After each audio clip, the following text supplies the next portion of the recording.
All my D&D campaigns happen in the same homebrew world, and all of them are connected. What some players do in one campaign can manifest and even affect the campaign of a different group of players the first group may not even know. Playing like this for almost 10 years creates a deep and interconnected lore for the world, consisting of not only my own ideas, but also the consequences of my players' choices.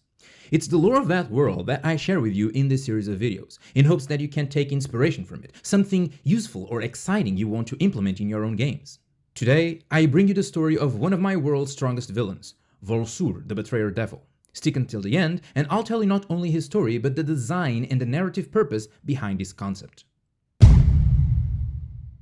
Volsur was once a powerful pit fiend, who climbed through the hierarchy of the hells over centuries of ambitious plotting and cunning maneuvers. Then, about 80 years before the Dark Tide, the catastrophic apocalypse which plunged the world into darkness, Volsur was defeated. Knowing well that if killed in the material plane, a devil is simply reborn in the hells, and lacking the power to fight Volsur in his home plane, a band of famous adventurers known as the Silver Alliance found another way to stop him. They lured him into a fight in the material plane and implanted a complex binding spell in his flesh. Instead of being reborn after dying, the spell took hold of his soul and sealed him in a state between death and revival, unable to die, to be reborn, to break free. The Silver Alliance eventually grew old and disbanded, each element becoming influential figures in the world, but during that time, Volsur waited, slowly regaining full consciousness, testing the limits of his prison. Unable of anything else aside from thinking, he devoted himself to a plan that would not only free him, but grant him power beyond his belief. And as his seal weakened, he managed to contact mortal minds and seduce them in a way that only a devil can do. It took about 60 years, but Volsur eventually gained control over a tribe of Dragonborn and made them kill his material incarnation. And so, he was finally reborn in the hells. In a weakened state for sure, but he had a plan to regain his strength too. He found and cultivated a group of human cultists and convinced them to serve him and feed him souls so he could regain his power. But even though the souls that were sacrificed in his name gave him power, he intended to drain even more from soul corruption. The Night Shadows, as the cult became known, posed as an assassin's guild and laid out an impressive intelligence network. With this information, they started to target prominent clerical families, especially those which had celestial blood. They would kill the adults and abduct the children, so they could be brainwashed, converted to the cult, and their souls pledged to darkness in service of Volsur.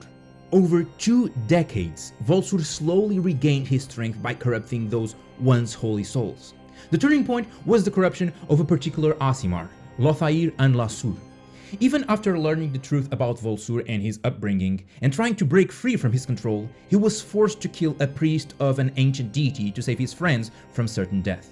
The sacrifice of such a powerful soul such as the priest's, allied to the full corruption of Lothair's own Aasimar soul, gave the devil the final bit of power he needed to break free from the hells once again and resume his invasion of the mortal realm. He freed his most trusted general, sealed away by the Silver Alliance, and orchestrated an attack on the city of Greyhold, which killed King Vagas, one of the members of the Alliance, and the man behind the prison he was jailed in for decades.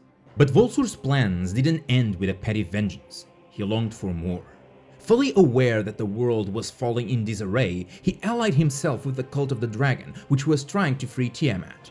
Once the ceremony was complete and the Dragon Queen emerged in the material world, Volsur and his army slaughtered the cult of the dragon, and the devil himself ended Tiamat, devouring her divine essence and thus ascending to godhood. And just as gods receive power from adoration, so did Volsur. And since his followership was still small, he took care to expand it. However, more than granting boons to those who served him and spreading fear among those who opposed him, which he did, he devoted himself particularly to the nation of Maharib Suna, a country of tiefling outcasts who had fled across the deserts over 2 centuries prior, aided by none other than Asmodeus, to create a haven of safety for their ancestry. With the coming of the Dark Tide and the geopolitical tension fast reaching the boiling point, Volsur saw in the tiefling nation a fast militarizing and growing empire that was receptive of diabolical aid. If only their worship was diverged from Asmodeus into a more fitting receptacle. Volsur lit the fuses of war and presented himself to the Maharibians as the ultimate protector and most fearsome supporter, a giver of boons certainly more reliable than the often mute and unengaging Asmodeus. Such shift in divine adoration strengthened Volsur, weakened Asmodeus, and war between the two broke out. Volsur knew he still couldn't win against Asmodeus head-on, but he patiently waited for his opportunity. And that's when the tapestry of magic was torn apart by a magical accident in Paludar, and the dark tide finally came. No one knows exactly what happened during this event, but when the dust settled, Volsur was seated upon the throne of the Hells as the ruler of all devils, and Asmodeus was nowhere to be found. Some say Volsur devoured Asmodeus just as he did Tiamat. Others claim that Volsur harnessed the vile powers of the corruption and wielded it to kill Asmodeus. And some swear Asmodeus is still around, patiently biding his time, waiting for the perfect opportunity to claim back his rightful seat. What's certain is that Volsur is now more powerful than ever. His name became known across all planes of existence, and the fear he invokes in the hearts of all mortals feeds him with even more power every day. He is nowadays the #1 enemy of all surviving cleric and paladin orders, and rumors tell that Lothair and Lasur survived the fall of Greyhold and has joined forces with them, swearing to kill Volsur once and for all. But at this point, we need to ask ourselves, can he really be stopped? Volsur is the perfect example of how a character backstory can enrich your world beyond your wildest imagination.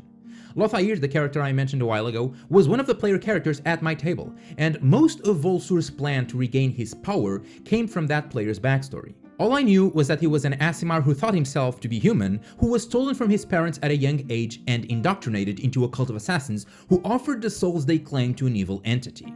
Wanting to break free, he fled from the cult, and so his adventure and campaign began. But wherever he went, so did the voice of Volsur, softly whispering in his ears, asking for more souls. By interconnecting this player's backstory with the campaign this way, not only I get much more interesting lore for my world, but the player also feels much more intertwined with the story, more invested, and everything feels more personal and more satisfying.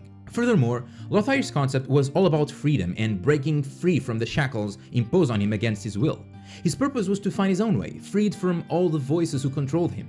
As such, Volsur was designed to be the antithesis to that need for freedom, a cunning and controlling mastermind who relentlessly reminded every being he made a pact with that they were his. This was a conscious decision, and one that I encourage you to replicate with your players.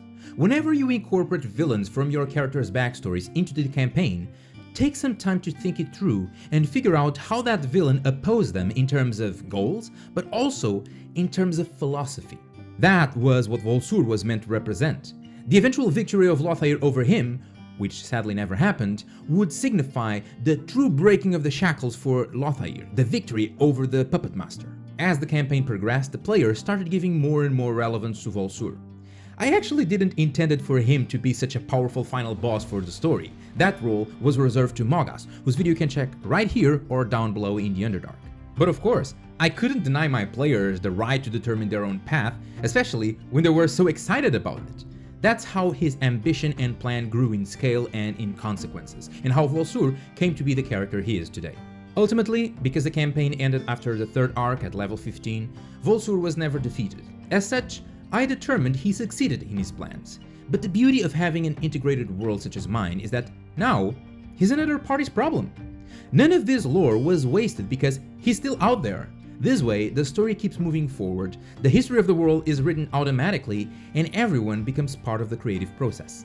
If any of this sounded cool to you and you want to steal some ideas for your game, go ahead. That's the whole reason I made this video. Also, if you feel curious about Mogast, the original final boss for that campaign I mentioned before, you can check out the video I made about him on my left right now. Thank you so much for supporting the channel, for subscribing and liking these videos. It truly helps YouTube recommend them to more people. Thank you for watching. I'm the first Arcadian. You're going into that black hole, and I'm riding with you.